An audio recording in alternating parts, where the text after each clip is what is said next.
தமிழக வெற்றி கழகத்தினுடைய தலைவர் விஜய் இப்போ அரசியல்ல அடுத்த கட்டமா என்ன பண்ணலாம் அப்படின்ற முடிவை எடுத்துட்டு இருக்காரு அப்படின்றது நம்ம எல்லாருக்குமே தெரிஞ்ச விஷயம் தான்.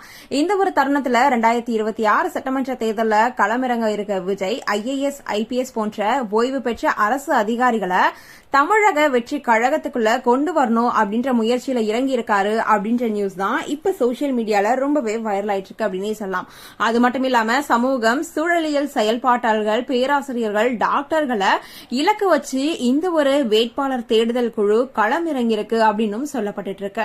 களத்துல சுறுசுறுப்பா இயங்கிட்டு இருக்க தமிழக வெற்றி கழகத்தினருக்கு இவங்களோட வருகை ரொம்ப பெரிய உற்சாகத்தை அளிக்கும் அப்படின்றதுல எந்த ஒரு மாற்று கருத்துமே கிடையாது அப்படின்றது நிர்வாகிகளோட ரொம்ப பெரிய பேச்சாவும் இருக்கு அப்படின்னே சொல்லலாம். ரீசெண்டா முதல் மாநாட்டை ரொம்பவே வெற்றிகரமா விஜய் நடத்தி முடிச்சிட்டாரு. அதுக்கப்புறமா நிவாரணத்தை கூட பல மக்களுக்கும் வழங்கினாரு. இந்த எல்லா நியூஸுமே நம்ம பார்த்துட்டு தான் இருக்கோம். இந்த ஒரு தருணத்துலதான் ஓய்வு பெற்ற அரசு அதிகாரிகளை கட்சிக்குள்ள கொண்டு வந்து அவங்க மூலமா தேர்தலை சந்திக்க இருக்கிறாரு அப்படின்ற நியூஸ் இப்ப வெளில வந்திருக்கு.